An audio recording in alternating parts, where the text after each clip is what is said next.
Сәлем кішкентай оқушылар. Бүгін біз қазақ әліпбиінің 42 әрпімен көңілді саяхатқа шығамыз. Балалар, біз бүгін әріптер үйренуді бастаймыз. Бүгінгі сабағымыз А әрпін өтеміз.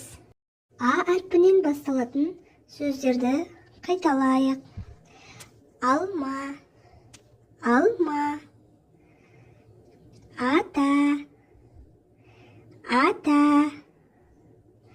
Арыстан, арыстан. Ағаш, ағаш.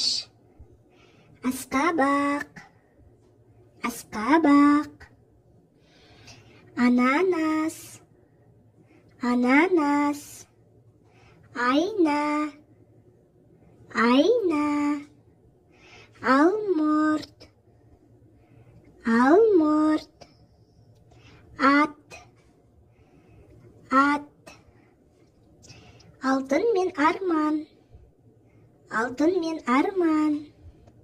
Ай, ай.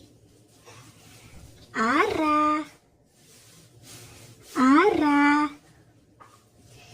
Аққала, аққала.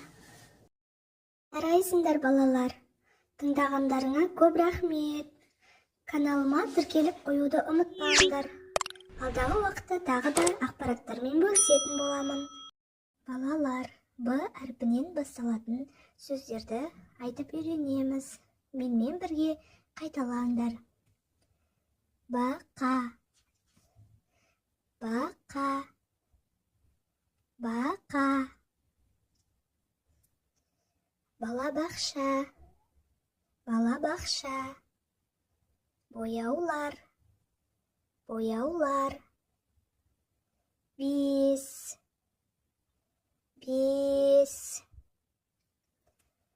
Балық, балық, балық.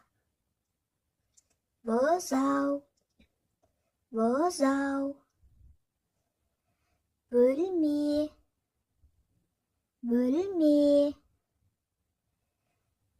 Балта, балта.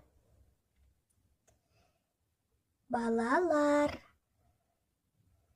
балалар. Байқау, байқау. Билеу, билеу. Бауырмал, бауырмал.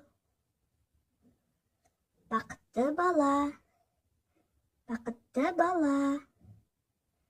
Тыңдағандарыңа көп рахмет балапандар. Каналыма тіркеліп қоюды ұмытпаңдар.